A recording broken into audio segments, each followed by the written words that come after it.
Om Vasudeva Sutam Devam Kamsa Chanuramardanam Devaki Paramanandam Krishnam Vande Jagadguru.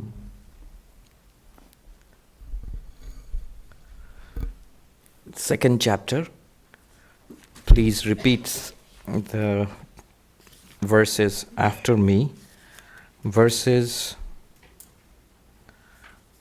9 and 10. I'll chant and please chant after me. Sanjay Uvacha Evam Muktva Rishikesham Gudakesha Parantapa Na yotsya iti govindam uktva tushnim babhuvaha tamuvacha rishikesha prahasan iva bharata Senayor madhye Vishidantam idam vachaha. So last time we had studied it up to the 10th verse of the second chapter, where Arjuna, the 9th verse says, Sanjay is reporting all of this to the blind king Dhritarashtra, who wants to know what happened in the battlefield. So he says, the prince Arjuna said, I will not fight this war. And he sat down silently. He says to Krishna, Arjuna says to Krishna, I will not fight this war, and he sits down silently. And then the 10th verse says, to him, that means to Arjuna, who was thus sorrowful. And what a dramatic setting, in the middle of two armies. Between the two armies who were about to engage in terrible battle. To that one, to the one who was sitting down sorrowing in this manner, Krishna spoke these words, as if smiling. He's not at all moved by the difficulty of the situation, the terrible anxiety that Arjuna is suffering from. Krishna is not moved by it, nor by Arjuna's arguments. As if smiling, prahasaniva means as if smiling, faint smile. And idam vachaha, he spoke. Krishna spoke these words. Which words? The words which are going to follow now. So from this onwards, from the 11th verse onwards of the second chapter, 11th verse of the second chapter, the teaching actually begins. So far is the setting, the context. Now the teaching begins from the 11th verse. These words, Krishna spoke these words means, all the words, it means literally the words you find in the 11th verse, but actually it means all the verses starting from the 11th verse till the end of the Bhagavad Gita. 18th chapter. I think the last verse that Krishna spoke was 66th verse probably.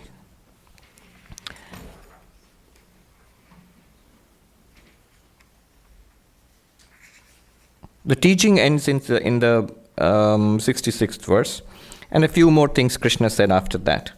So 18th chapter up to that continues the teaching. Arjuna's friend, guide, playmate, for childhood friend, Krishna, he now becomes the teacher, the spiritual master. And later on, he will reveal himself as an incarnation of God. So that will happen later. So here starts the teaching. 11th verse, please repeat after me. Shri Bhagavan Uvacha Ashocyan Anvashocastvam Prajnavadanshcha bhashase Pragyavadanshya bhashase gatasun agatasunshcha nanu shochanti panditaha. So the blessed Lord said, you have been sorrowing for those who should not be grieved for, and yet you are talking learned words. You speak like a pandit. The learned grieve neither for the dead nor for the living. Okay, so what does this mean? Start with the end of the verse. Often, here's a secret. In Sanskrit texts, the language is such that often it is meaningful to start with the last part of the verse. That gives you the key to the entire teaching. The last part of the verse is, the pandits do not grieve. Nanu shochanti panditaha. Who is a pandit? It's a Sanskrit word actually. And can you hear me at the back? Okay. So it's a Sanskrit word, but it's actually part of English now. Right? What does it mean in modern journalese? Pandit means like an expert in something. Correct. That's not so far from the truth. And not so far from the original meaning. The original Sanskrit meaning was a scholar.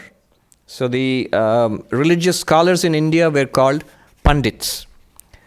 But the deeper meaning is, literally a pandit is one who has panda. Now what is the word panda? If you ask most Indians, those who have heard the word immediately will relate it to a priest, a temple priest. But that's not the original meaning of the word panda. Shankaracharya in his commentary in the Gita, later on he will define the meaning of panda. He will explain, panda, the one who has panda is a pandit. But what is panda? It's not a temple priest. Panda, the word means enlightenment about the self, knowledge about the self. What am I? Who am I? The one who knows this for sure. This knowledge, this enlightenment is called panda, and the one who has got it is called a pandit. Atma Vishaya Prajna is panda. Shankaracharya defines. The knowledge, realization about oneself is panda. So not that all the pandits are enlightened. I guess the extended meaning is somebody who's enlightened, who is an expert on some particular subject is called a pandit. But the original meaning of pandit is not an expert on the Wall Street or on the results of the game or politics. Not even one who is a religious scholar. It actually means an enlightened person, the one who knows who am I or what am I. And this points to the core of the entire teaching, the central teaching of the whole Bhagavad Gita, which Krishna is going to give Arjuna here, and through Arjuna to all of us across the millennia, across the centuries and millennia. The central teaching is this: know thyself. You have to know who or what you are. That is the solution to all human problems. Why is knowing who am I the solution to all human problems? Because Vedanta traces the root cause of human suffering to ignorance about our real nature. We do not know what we are. I'm not even saying who we are. We do not know what actually we are. Not knowing this, we make a mistake. We think we are these bodies and minds. It's a natural mistake to make. The first thing we experience about ourselves is this body, is this person. We don't even question it. I am this person. What do you mean I experience this person? I am this person. No, you're not. We will see that slowly. And from that one fatal mistake, tragic mistake, the entire drama, the panorama of samsara, of human existence, trials and tribulations of life, lifetimes proceed from that. That is the analysis of Vedanta. Not only Vedanta, in fact, all the traditional systems of Indian philosophy, Vedanta, Nyaya, they all say ignorance is the root cause of our problem of samsara and knowledge is the solution. Ajnana, literally ignorance, is the problem, and jnana, literally knowledge, is the solution. Yes, so Nyaya philosophy says that, the Vaisheshika philosophy says that, Sankhya philosophy certainly says that, Yoga philosophy says that, Vedanta says that, almost all, I'm using the words carefully, almost all the traditional schools of Indian philosophy, including the so-called heterodox schools, the Buddhist schools, the Jaina schools, they all say either ignorance is a central problem, or at least very close to the central problem. Yes, this much is with a qualifier. Ignorance about what, and depending on that knowledge about what, will set you free. That differs from system to system. That differs from system to system. In Vedanta, which Krishna is going to teach here, the problem is ignorance about what I am. And therefore the solution will be knowledge. And therefore the one who has that knowledge, the knowledge is called Panda. Knowledge about who I am, knowledge about what I am, that knowledge is technically called Panda. And the one who has got it is a true Pandit, not just in name. That's what we are called trying to be now. So we're trying to be true Pandits then, not just in name. The whole rationale for spiritual life, why is there religion or spirituality? It lies here. The Sankhya philosophy, one of the most ancient systems of Indian philosophy, it starts, the first verse in the oldest available text of Sankhya philosophy, the Sankhya Karika, it says, why should we undertake the spiritual quest at all? Any kind of spiritual quest, why should we undertake it? It says that, afflicted by the threefold sorrow, one looks for a spiritual solution to these sorrows. Why a spiritual solution? Because no temporal solution, no earthly solution is permanent or entirely satisfactory. And Dukkhatraya, this is a Sanskrit original. And it's a very ancient text. There is, how we know it's very ancient is, a Chinese translation of this text has been dated back to 500 AD, which means 1500 years ago, this text was being translated into Chinese. And it goes much further back. So, Dukkhatraya abhigatat, afflicted by the threefold sorrow. Tad apaghatake hetu drishta sapartha chet na ekanta atyanta bhavat. Okay, it goes like this. What does it mean? Afflicted by the threefold sorrow. Who is afflicted? All of us are. You know, I don't have threefold sorrow. I never, I didn't complain. Sorrow relating to one's own body and mind. Physical pain and suffering. Mental agony and suffering. That is called one kind of sorrow. Adhyatmikam, personal, related to the self. Then sorrow related to other beings. Adibhautikam. Sorrow related to other beings. So the examples given in the original scriptures are quaint. The other beings, for example, they will say lions and tigers. Now in Manhattan, you don't have so much problem from lions and tigers. Rats maybe, yes. Somebody said there are more rats in Manhattan than there are human beings. I don't know how they calculated. But so other beings, it could be other human beings also. Your pestilential neighbor also could be a part of the problem. But so the suffering which comes from other beings, second type of suffering. Third type of suffering, adidaivikam, natural causes, heat and cold and tsunamis, hurricanes, yes, Florence.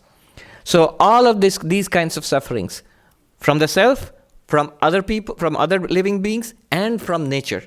So these three kinds of suffering, of course you will notice that ultimately all suffering has to be mediated through the self. It must ultimately come to the physical, the body, and the mind especially. Ultimately it must come to the mind. Then only we feel it as suffering. But anyhow, these are the three categories of suffering. By the way, That's also why we say Om Shanti Shanti Shanti 3 times. In all the chantings and pujas, in all rituals, you will see in Hinduism we will always have Om Shanti Shanti Shanti. Om, peace, peace, peace. Why 3? Because we are praying for the cessation of 3 kinds of suffering. So these 3 kinds of suffering. I can't resist telling you this. One little boy once asked me in a school back in India, why do we say Shanti, peace, 3 times? I explained because of these 3 kinds of suffering, and that's why we need to overcome these 3 kinds of suffering. And he said, no, today we need a 4th Shanti. 4th Shanti, why? He said, mobile Shanti. You need to tell people to switch off their mobiles because... So, for this we take up a spiritual quest. Now the question will come, why a spiritual quest? For all of these problems, there are material remedies. And the ancient commentators are very entertaining. Says if you are sick, go to the doctor. Of course, with the qualifier, depending upon your healthcare, so your insurance provider, what kind you have got. Then, if you are, if there is, if you are being, the trouble from other people, go to the law enforcement. If there is a problem from nature, take shelter. So why do you need spirituality? And the answer is so profound. If you look at it, it makes a case for spirituality. Atyanta ekanta abhavat. There are 2 problems with any kind of worldly remedy to our suffering. One is, none of them are permanent. None of them are permanent. And second is, none of them are certain. None of them are certain. Permanent, that is true. You solve one problem, another problem comes. You cure one disease, it's guaranteed another disease is going to come.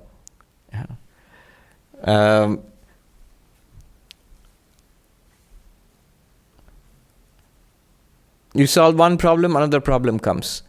Not only that, no solution to any particular problem is final. And the second problem is there is no certain solution to anything. People, we read about it. I remember reading about the son of one of India's richest families. He got a particularly virulent kind of malaria and died in one of India's best hospitals. Now, a rich person, young person, healthy person, the best of medical care, dies. And we know so many poor people in the slums, just outside that hospital, who might have got that malaria and recovers. There really is no certainty. Doctors really know that. So, because of these 2 reasons, we look for a certain permanent cure to the sufferings of the world. That was the Buddha's quest. There is suffering, dukkha. Is there an escape, a transcendence of suffering? And he found that there is. He called it nirvana. But that is the solution. That is the quest. How can we attain bliss, true happiness? How can we truly transcend suffering? That is the spiritual quest.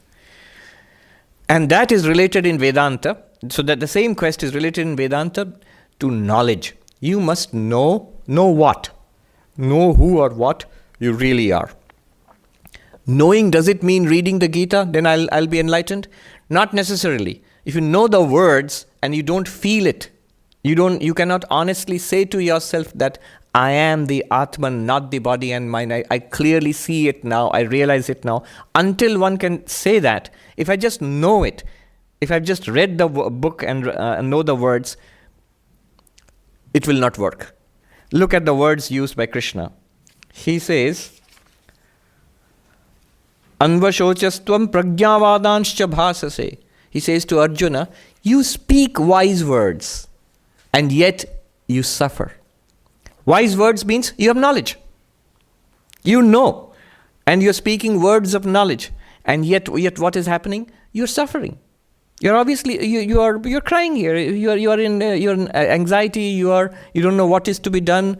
you are deeply depressed, and yet you are arguing, he's giving a lot of arguments why I should not, he's giving religious arguments why I should not fight this war, and so on and so forth.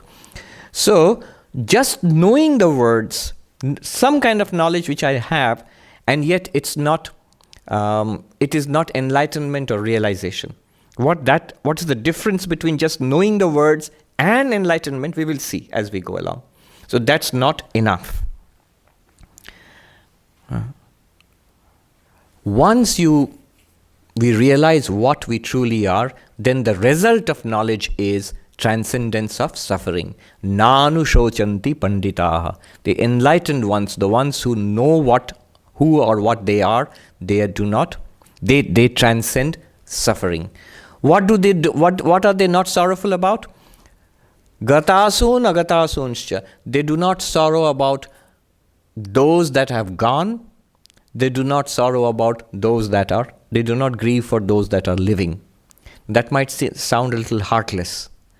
But what he is saying here is not that you will not love people, you will not be concerned for people, that you will not do things for people. He's not saying that. You will take action.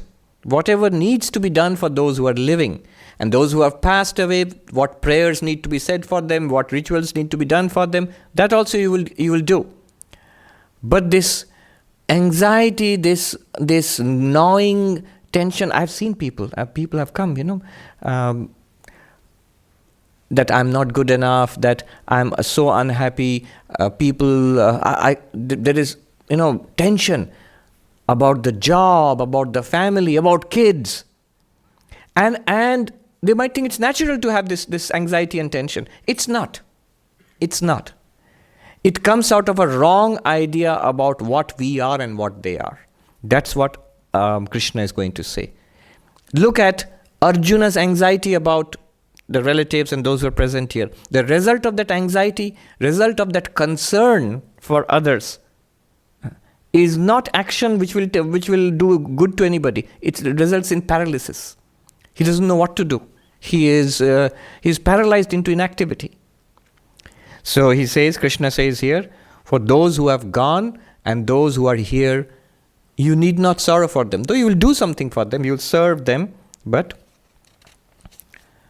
the enlightened person does not sorrow for them. Knowledge. So therefore, the one takeaway from this, a central theme has been introduced here, which will go on throughout the Bhagavad Gita, and in fact all of Vedanta, that knowledge about the self is what we are looking for, which is a big thing, which is a really important point. After all, he could have said, it's not really knowledge about the self, rather it's belief in God. If you don't have belief in God, that's why you're suffering. If you have belief in God, you will not suffer. He didn't say that. Or he could have said, you are not doing the right religious rituals. That's why all these problems are there. Let me tell you what to do. Some kind of religious ritual, and that will clear up all your problems. Here, not so much. In India, even in the footpath, you will see. Some guy will be sitting, he'll set up shop, street side astrologer. So don't go to him, but if you do go to him, you tell him your sorrows and your woes, and he'll say the planets are out of conjunction. Always they are somehow. And always it costs a fair bit of money to set the planets right. And so he will say, put on this kind of amulet and do this ritual, and then everything will be set right. Your sorrows will be over. They never are. They never are. But people think. Krishna doesn't say you have to do this, then your sorrows will be over. No. He doesn't say you have to believe this, then your sorrows will be over. No. He doesn't even say you have to meditate like this, your sorrows will be over. No. He says knowledge, panditaha, those who have realized who they are, they go beyond sorrow. So he points towards knowledge. Vedanta is a system of self-knowledge, knowledge about oneself. Having said that, remember, all the other practices, meditation, devotion, morals and ethics, even religious rituals, all of them have their place. All of them have their importance. And Sri Krishna will introduce them As time goes on, as the chapters, as we go ahead, here he is starting with the core teaching. That's one of the beauties of the Vedantic texts. They go straight to the point. Now, if you say, I am in suffering, please teach me, they'll straight away tell you, Tat Tvamasi, that thou art. And they look at you carefully. Did it work? No? Okay. Now starts 18 chapters. It will start. So the core teaching will be given here. He starts from the 11th verse till the 25th verse. Yes, 25th verse. From the 11th verse of the second chapter to the 25th verse, what am I? That's what he's going to talk about. Think about it this way also. In life, we have a series of problems. Time to time, problems come up. We do not know what to do. Decision making, problems in the family, problems in the job, problems in the community, health problems, physical health issues, mental health issues. So many problems keep coming up from time to time. And Arjuna also has a specific problem now in this particular battle. Remember, he's a warrior. He has fought other battles quite happily earlier. But right now he has a problem. So he has a specific problem now. But overall, there is a general problem of life. It's called the problem of samsara. Shoka, sorrow, suffering, unhappiness, lack of fulfillment in life. That is the general problem. That general problem, that overall problem of samsara, is something that is common to all of us. We don't have to fight a battle in the battlefield of Kurukshetra. That's not our problem. That's Arjuna's specific problem. Now what Krishna will do, he will go to the root of the whole thing. Why is there at all a problem? And the solution is Atma Jnana, knowledge about the self. Know the truth shall set thee free. So the truth about you, Krishna will say, it solves the problem at the root. Then the application he will show. Oh, now you want to know, once that is clear, now what shall I do in this particular context, in this battle? It will become clear to you. That he will clarify later. He will solve Arjuna's specific problem also. But the root problem of samsara, that's what we are interested in. Because we also have the same problem. Somebody said, no, I am fairly okay. I don't really have a problem. Really? You are not thinking about life in that case. Look upon our own lives. Somebody is 20 years old, somebody 40 years, 60, 70, there's somebody here 95 years old. And after all these years in our life, we have been engaged in one project, overwhelming project. How to make this one happy. How to make this one fulfilled. How? Well, we think by getting these things, degrees and relationships and money and enjoyments and experiences and so many things. We keep on adding to this one in the hope of making it happy now, right now. After 20 years of doing this, after 95 years of doing this, which one among us can claim, I've done it? It's over. I'm finally, totally, completely fulfilled. Nothing more remains to be done. Nobody. So that is the root problem of samsara, lack of fulfillment, the unhappiness in life. Is there a solution at all? Yes, there is. There is. That's what this book is about. Proof.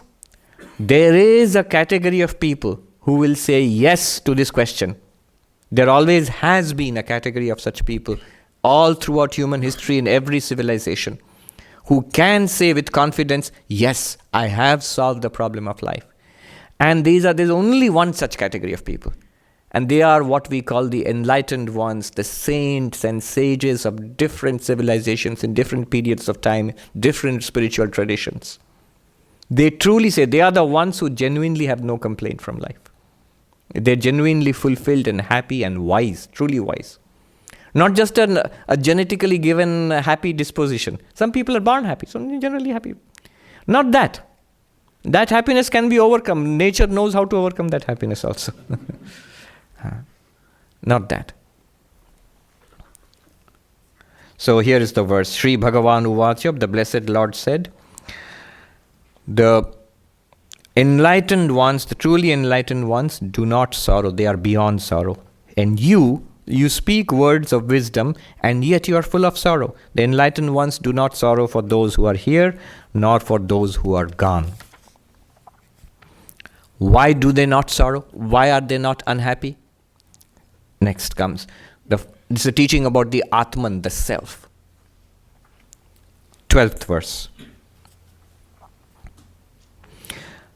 Natvevahang jatu nasam, natvevahang jatu nasam, natvam neme janadhipaha, natvam neme janadhipaha, nachaiva na bhavishyamaha, nachaiva na bhavishyamaha, sarve vayamatah param, sarve vayamatah param.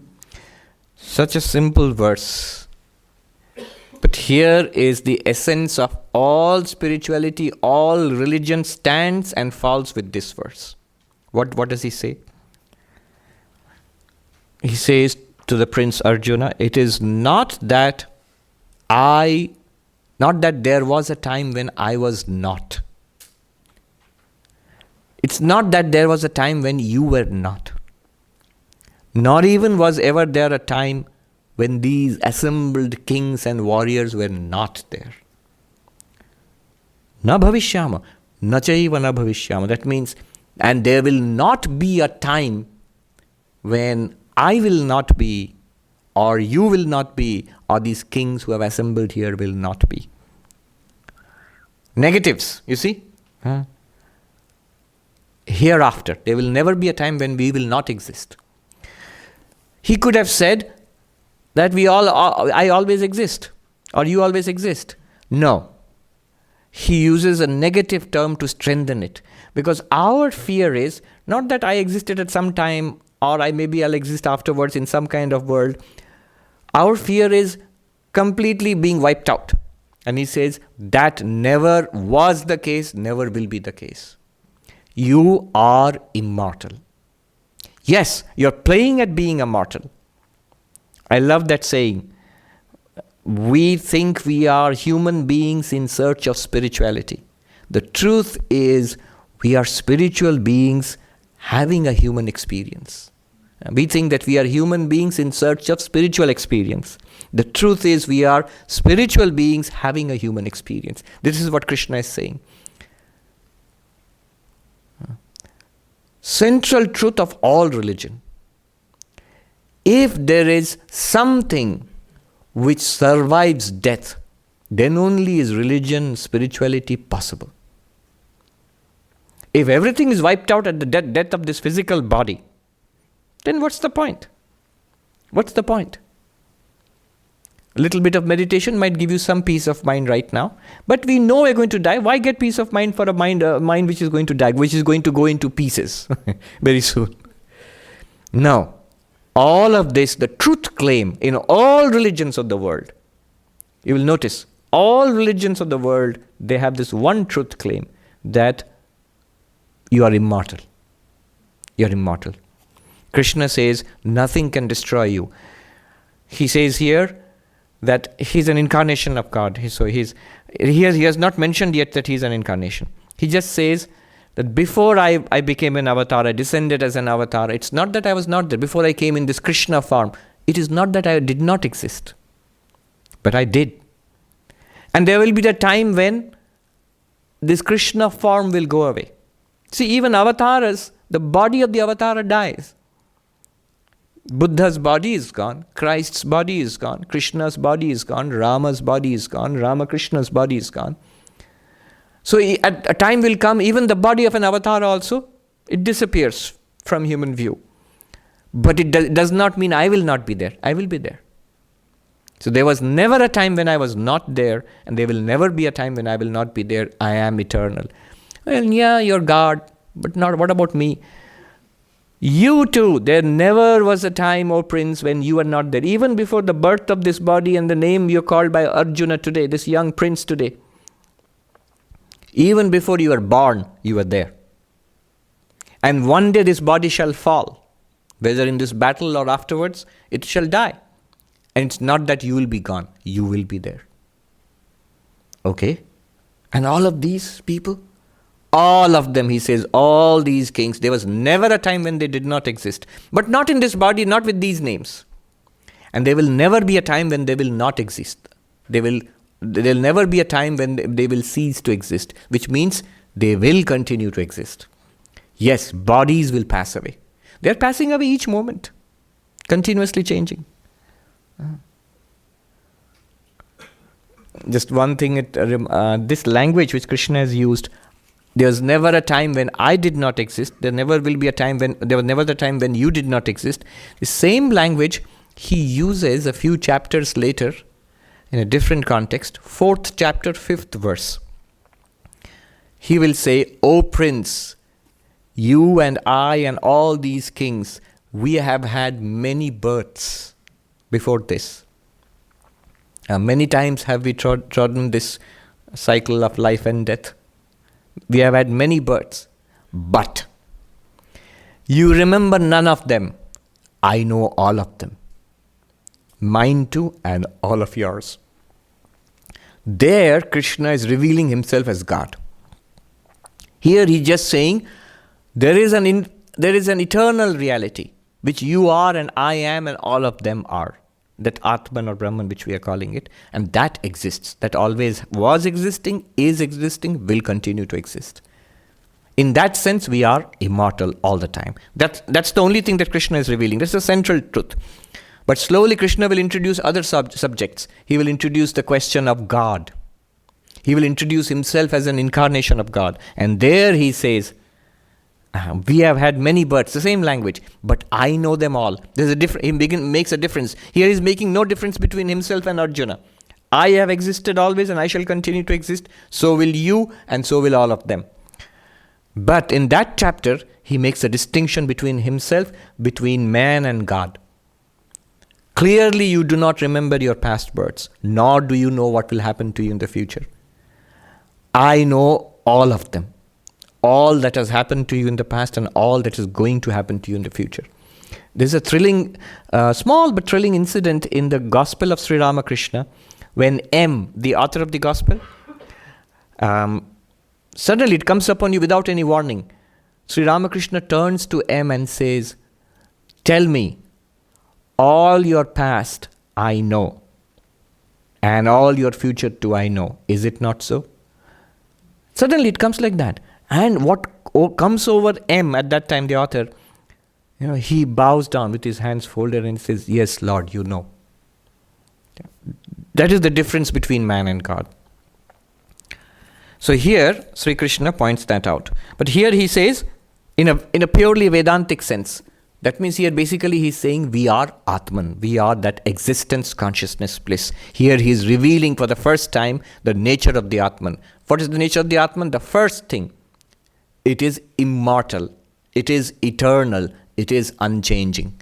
It is not born with the birth of the body, it does not age with the aging of the body, it does not die with the death of the body. He does not say you, he does not say it, he says you were not born with the birth of the body. You do not age with the aging of the body, you do not die with the death of the body. Many times, bodies have come and gone. Many lives you have lived, many names you have had, but you continue. So the Atman, the first thing about the Atman is that it is immortal. The central teaching about Vedanta.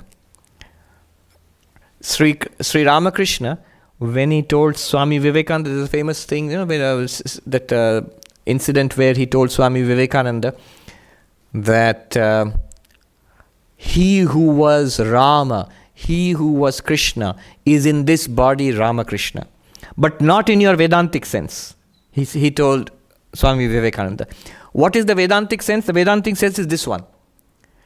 In the Vedantic sense, we are all Brahman, whether it is Sri Ramakrishna or Krishna or Rama or Christ or Buddha or you or him or her or I. All of us are that one existence, consciousness, bliss. That's what Krishna is telling Arjuna here. That's the Vedantic sense. What's not the Vedantic sense, what's the special sense, that's what Krishna will say in the 4th chapter, 5th verse, that I know them all, you do not. That's what Sri Ramakrishna mentioned to Narendranath, to Vivekananda. Not in your Vedantic sense, means actually, you and I, there is a difference. Difference at the temporal level, at the relative level, that he is the Lord and you are a sentient being. What is a sentient being? What is the Sanskrit word for that is Jeeva. Krishna says we are Atman. Then what is Arjuna? What are you or I? Right now, why are we like this? This is called Jeeva. What is Jeeva? Jeeva is a special mixture of Atma and Anatma. Anatma means not self. The self and not self. A mixture. What has happened is, that same Brahman, Satchidananda, existence, consciousness, bliss, because of Maya, not knowing its own nature, experiences a mind, thoughts, emotions, feelings, a personality. And through the mind experiences a body, and through the body and mind experiences a world. That same infinite Atman, limited through, channelized through particular bodies and minds, are particular jivas, whom we see ourselves as. These jivas, us, we go through life after life. We undertake birth with the birth of the body. We experience the aging of these bodies. We experience the destruction of bodies. We experience the getting of new bodies. We experience the person inside, the mind, the subtle body, which goes from life to life. This physical body will die. A few days later, few weeks, few months, few years later, it will die. But the subtle body, with all the impressions of past births and this birth, it goes on to other lives. In a Vedantic sense, there is a certain thing as a Sukshma Sharira, subtle body. There are other versions of this. A Buddhist will say there is no such thing as a subtle body, but it's a process, like a wave, one after another, rising and falling. That continues.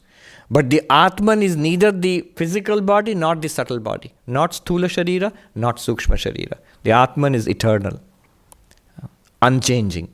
The subtle body also changes, continuously changes and evolves. It will go on until enlightenment. When physical body also drops away, the subtle body also drops away, and that enlightened Jiva finally attains its infinite nature as Atman. So that is going to be the story.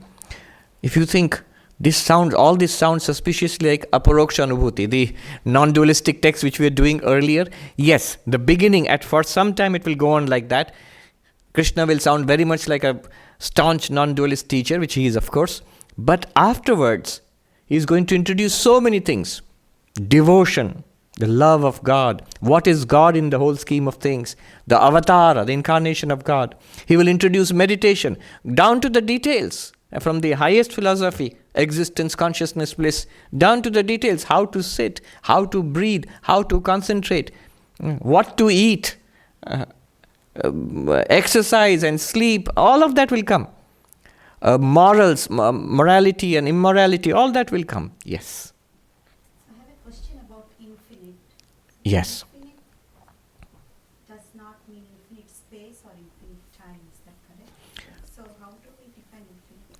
Yes, there's a question here. The question is about infinite. How do we define infinite? It's not, and you don't mean infinite space or infinite time. Good question. One of my favorite subjects. But I will not take too much time, but let me just tell you a little bit about it. It's a very good question because it is fashionable in such talks, especially New Age stuff and spiritual talks, to throw around words like all-pervading, infinite, beyond suffering. But it's not rhetorical. In Vedanta, we precisely mean what we say, and everything that we say has a precise meaning. So, for example, when you say infinite, let me just say a few things about it. When in Vedanta we say infinite, the word for infinite in Vedanta is ananta. Ananta means limitless, literally limitless. Now, in English word infinite has many meanings. Mathematicians talk about the infinite. Cantor was a a great mathematician, and he is well known for his work on the infinite. There's not one infinite in mathematics. There are many infinite. We have learned this in school. There are different orders of infinites. The set of natural numbers is infinite. There's no limit. You can always have plus 1, n plus 1. Set of whole numbers is infinite. The set of the fractions, real numbers between 1 and 2, there's an infinite number of fractions you can have. So there are many, many infinites in mathematics. That is not the infinite Vedanta is talking about. Poetically, you can talk about the infinitude of space, on the eternity of time. That's not what Vedanta is talking about. What is Vedanta talking about when it means infinite? There's a very precise definition of the infinite. What is that? Infinite in Vedanta means ananta, no limit. What do you mean no limit? There are three kinds of limits in Vedanta. When we talk about limits, there are three kinds of limits.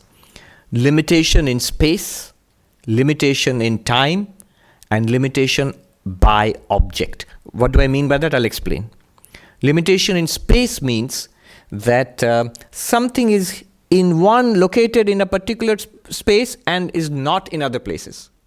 It's something very simple. You are here in this hall means very clearly you are not in the subway or you are not at home. So you are located here, you are limited to this hall, but you are not in other places.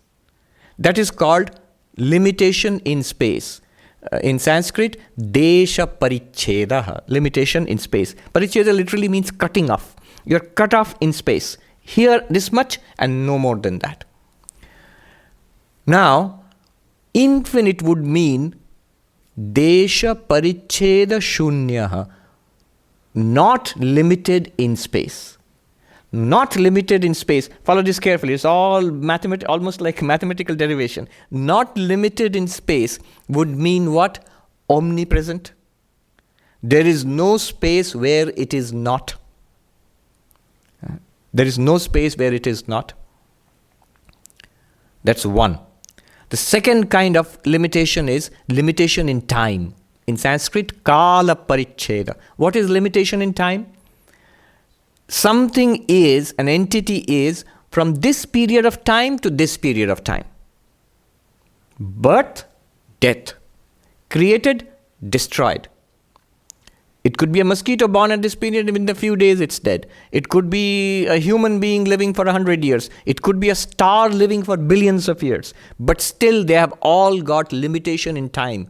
Time of creation, time of... The Buddha put it very beautifully. He said, and starkly, all compounded things decay. That which has been put together will fall apart. That which has begun will end. All meetings end in separation. The Buddha. What a wet blanket.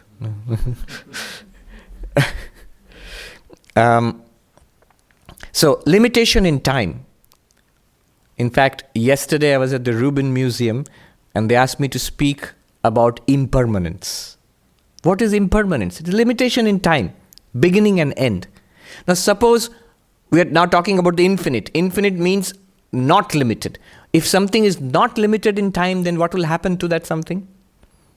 Eternal. Correct. Somebody said eternal. There is never a period of time when it is not. Do you notice what Krishna just did? He just said that you are not limited by time. Did you notice that? If you put it in technical language, what did he just say? There was never a time when I was not, or you were not, or these kings were not. There will never be a time when we will not be. There never was a time when we did not exist. There never will be a time when we will not exist. Which means, to put it in philosophical language, we are not, that entity which is not limited by time, that means there's never a period of time when that entity does not exist. That is called unlimited in time, infinite in time. Then the third one is very interesting.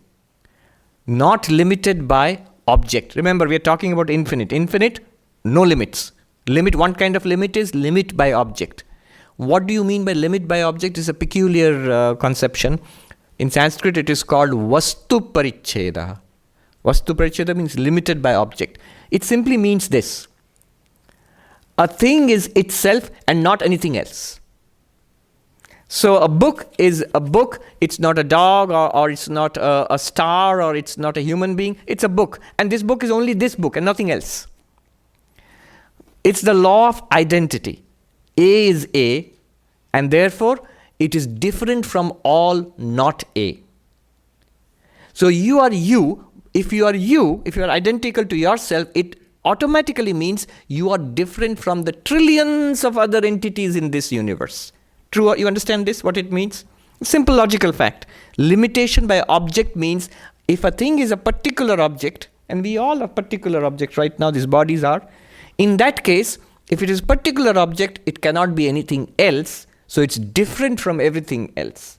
It has the moment you have an identity apart from others, you mean that you are this and not anything else. All the other billions of entities are now separate from you. This is called limitation by object, and every object has this limitation. It has to have. Think about it. What do our social security numbers do? Why aren't social security numbers common, interchangeable, same? No, they have to be unique because it has to set you apart from everybody else. So, suppose now, let me ask you this question. Suppose something does not have this limitation. If something does not have a space limitation, it is omnipresent everywhere. If something does not have a time limitation, it is eternal, beginningless, endless. If something does not have an object limitation, what will happen to it? If something has an object limitation, it is different from everything else. If something does not have an object limitation, what will happen to it? Only one, not many. Correct. All-pervading. Permanent, already we have got it, because not limited in time. Non-dual. Ah, yes. All right, let's put all of that together. All-pervading. What does it mean? If it is not limited by object, if it's limited by object, every other object in the universe is different from it. If it is not limited by object, no object in the universe is different from it. There is no object in the universe different from this entity, this infinite entity. No object different from the infinite entity implies no second thing apart from it. There is only one, not two. Somebody said that? That implies non-duality, Advaitam. Now, put it all together. Limitations are of three kinds: space limitation, time limitation, object limitation. It holds true of everything in the universe. But suppose there is something which has no limitation in time, no limitation in space, no limitation by object. It will become all-pervasive, it will become eternal, it will become non-dual. Advaitam, non-dual, the only reality of the universe, one without a second. So this is the meaning of infinite in Advaita, in Vedanta.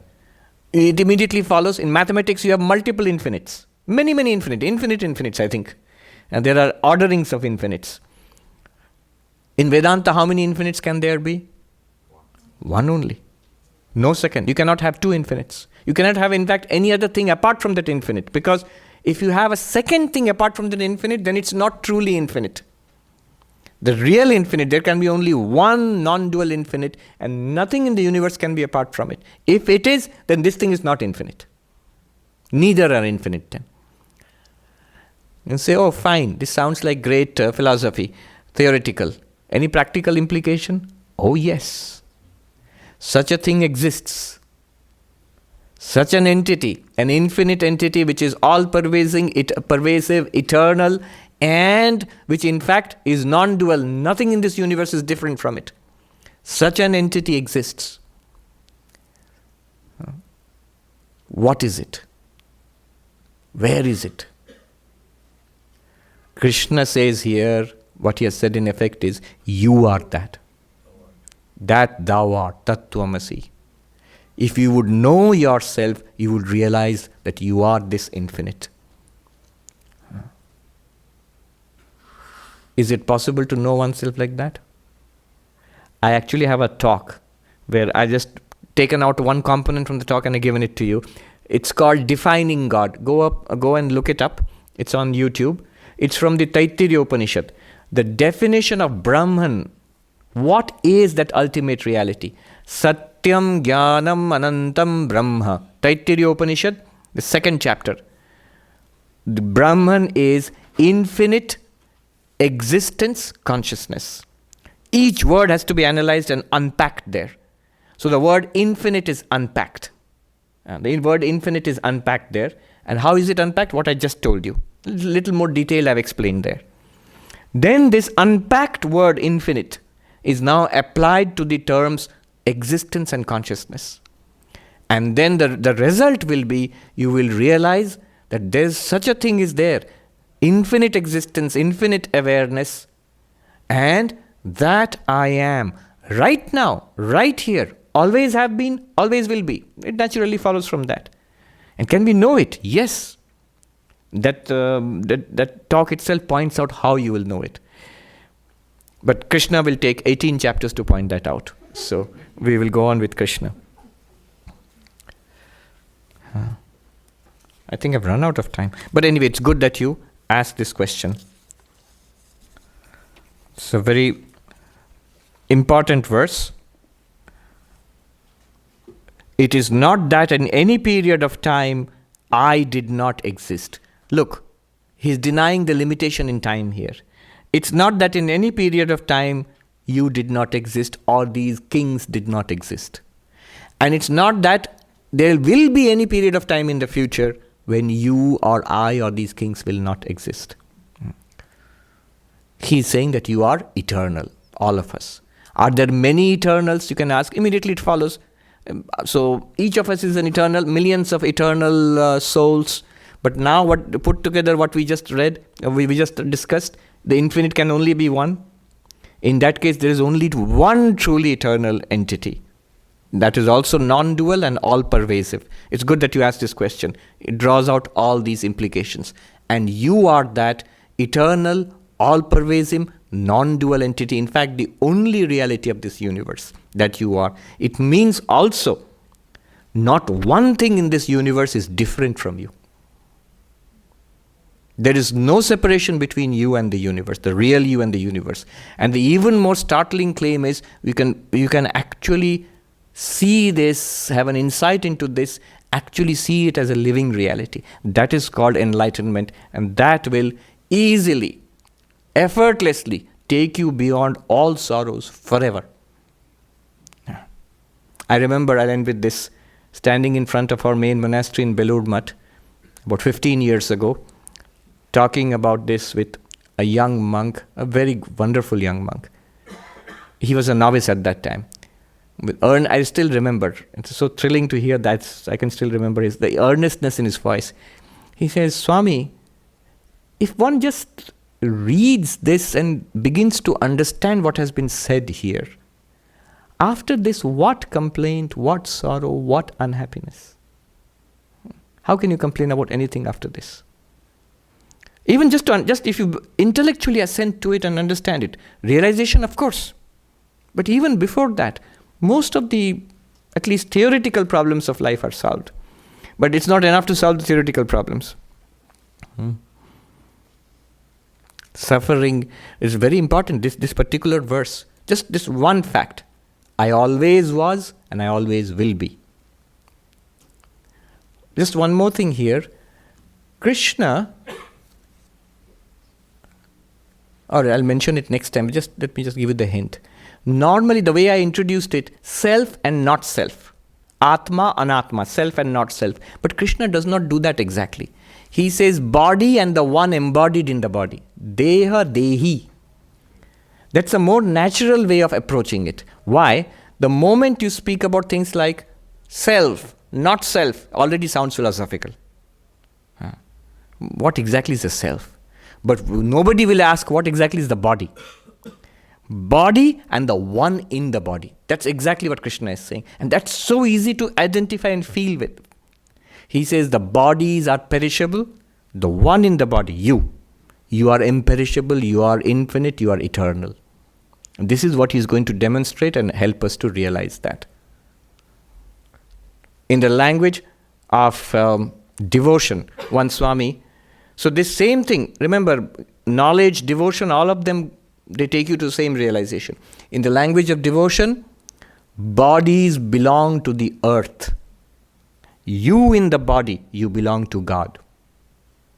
Bodies are earthly, you are heavenly. Remember, bodies will come and go. They are continuously changing. That was the discussion yesterday in the Rubin Museum. Impermanence. The Buddha said, Anityam, anityam, sarvam anityam. Transient, transient, all is transient. It's not just transient. If it's transient, it's all right. We say that, let the cookie be impermanent. Who wants a permanent eternal cookie anyway? It just has to last long enough for me to put it on my mouth and in my mouth and enjoy the taste, and that should be enough. But that also, I know that I am transient, I'm not eternal. But if I live for 100, 120 years, it's good enough for me. But that also Buddha says, next step, kshanikam, kshanikam, sarvam kshanikam. Momentary, all is momentary. Not even lasting for 1 year, 2 years, or 1 minute or 2 minutes. He says momentary. Moment to moment things are arising and perishing. There's a lot of philosophy behind this in Buddhism. And he doesn't stop there. We feel like saying, stop, that's already bad enough. He says, and what follows from that? Third step, deeper, you go deeper. Shunyam, shunyam, sarvam shunyam. Empty, all is empty. Void, all is void. And therefore, putting them all together, all is transient, all is momentary, all is empty. Put them together, the result is dukkham, sarvam dukkham. Suffering, indeed, all is suffering. So that is the first noble truth of the Buddha. It's pessimistic. And I said, no, wet blanket? No. Heinrich Zimmer, in fact, is a well-known Indologist. He points out beautifully. He says, the philosophies of India, this or Buddhism or whatever, they are not actually pessimistic. They are all optimistic. What is pessimism? A dark picture and that's the only reality. No. Dark picture, there's darkness here. There is the veritable sun shining. There is the possibility of release, of liberation, salvation, nirvana, whatever you call it, enlightenment, eternity, that is possible. So that is the goal. I often start with a chant, not today, but in other lectures. Asatoma sadgamaya, tamasoma jyotirgamaya, mrityurmagam gamaya. From the unreal to the real. From darkness unto light. From death to immortality. That's the whole purpose of Vedanta. Unreal to real. Unreal, this body. Real, the Atman. From darkness unto light. Darkness, the ignorance, thinking that we are this body-mind. This is who we are. Light, I am the infinite Atman. From death to immortality. Follows immediately. This body, death is guaranteed. Jatasya hi dhruvo mrityu. In Bhagavad Gita will say, certain indeed is death for those who are born. But for the Atman, Amritam, immortality. Absolutely. So that is the journey which we have to undertake. Om Shanti Shanti Shanti Hari Om Tat Sat Shri Ram Krishna Arpanamastu.